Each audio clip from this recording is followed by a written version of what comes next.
وہ مسلسل علی ایوبی کہہ کر پکار رہی تھی۔ قریب ہی ایک گشتی سنتری پھر رہا تھا، اسے آواز سنائی دی تو وہ دوڑ کر وہاں پہنچ گیا۔ زکوئی اس پر گر پڑی اور کہا، مجھے امیر مصر سلطان صلاح الدین ایوبی کے پاس پہنچا دو، جلدی، بہت جلدی۔ سنتری نے جب اس کا خون دیکھا تو اس کو پیٹھ پر لاد کر دوڑ پڑا۔ سلطان صلاح الدین ایوبی اپنے کمرے میں بیٹھا علی بن سفیان سے رپورٹ لے رہا تھا۔ اس کے دو نائب بھی موجود تھے۔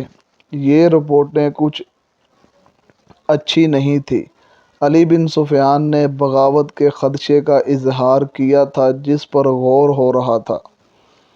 اتنے میں دربان دوڑتا ہوا آیا کہ ایک سپاہی ایک زخمی لڑکی کو اٹھائے باہر کھڑا ہے۔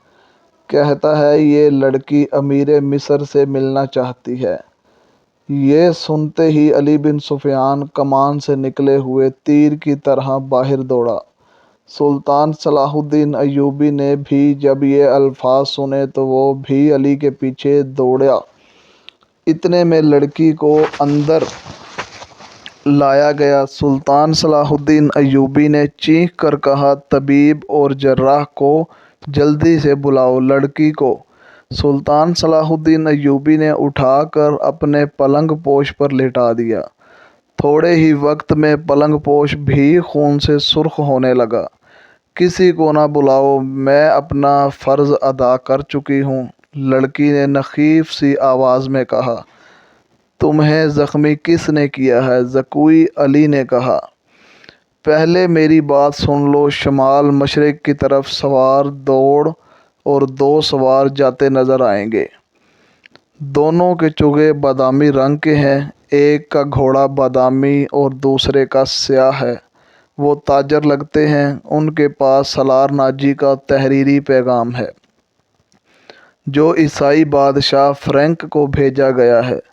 ناجی کی یہ سوڈانی فوج بغاوت کرے گی۔ مجھے اور کچھ نہیں معلوم، سلطان آپ کی سلطنت صحت خطرے میں ہے۔ ان دو سواروں کو راستے میں ہی پکڑ لو، تفصیل ان کے پاس ہے۔ بولتے بولتے زکوئی پر غشی طاری ہو گئی۔ دو طبیب آ گئے۔ انہوں نے خون بند کرنے کی کوشش کی، زکوئی کے منہ میں دوائیاں ڈالیں جن کے اثر سے زکوئی پھر سے بولنے کے قابل ہوئی۔ مثال کے طور پر ناجی نے عروج کے ساتھ کیا باتیں کیں۔ ناجی نے زکوئی کو کیسے اپنے کمرے میں جانے کو کہا۔ ناجی کا غصہ اور بھاگ دوڑ، دو سواروں کا آنا جانا وغیرہ۔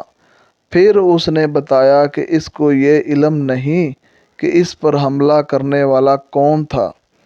وہ موقع موزوں دیکھ کر ادھر ہی آ رہی تھی کہ پیچھے سے کسی نے خنجر کھونپ دیا۔ اس نے اپنا خنجر نکال کر اس پر حملہ کیا۔ حملہ آور کی چیخ بتا رہی تھی کہ وہ کوئی عورت تھی۔ اس نے جگہ بتا دی تو اسی وقت فوجی وہاں دوڑ دیے گئے۔ زکوئی نے کہا، وہ انسان زندہ نہیں ہوگا کیونکہ میں نے وار اس کے سینے اور پیٹ پر کیے تھے۔ زکوئی کا خون رک نہیں رہا تھا، زیادہ تر خون پہلے بہہ گیا تھا۔ زکوئی نے امیر مصر سلطان صلاح الدین ایوبی رحمۃ اللہ علیہ کا ہاتھ پکڑا اور چوم کر کہا، اللہ آپ کو اور آپ کی سلطنت کو سلامت رکھے۔ آپ شکست نہیں کھا سکتے۔ مجھ سے زیادہ کوئی نہیں بتا سکتا کہ سلطان صلاح الدین ایوبی رحمۃ اللہ علیہ کا ایمان کتنا پختہ ہے۔ پھر اس نے علی بن سفیان سے کہا، میں نے کوتاہی تو نہیں کی، آپ نے جو فرض دیا تھا وہ میں نے پورا کر دیا۔ تم نے اس سے زیادہ پورا کیا ہے۔ ہمارے تو وہم و گمان میں بھی نہیں تھا کہ ناجی اتنی خطرناک حد تک کارروائی کر سکتا ہے اور تمہیں جان کی قربانی دینی پڑے گی۔ میں نے تم کو صرف مخبری کے لیے وہاں بھیجا تھا۔ علی بن سفیان نے کہا، اے کاش میں مسلمان ہوتی۔ زکوئی نے کہا۔ اس کے آنسو نکل آئے۔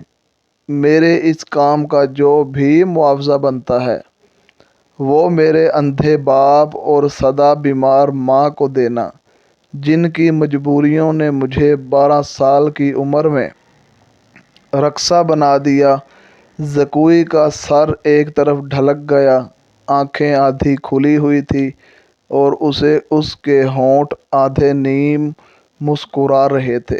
طبیب نے نبض پر ہاتھ رکھا اور سلطان صلاح الدین ایوبی رحمۃ اللہ علیہ کی طرف دیکھ کر سر ہلا دیا۔ زکوئی کی روح اس کے زخمی جسم سے آزاد ہو گئی تھی۔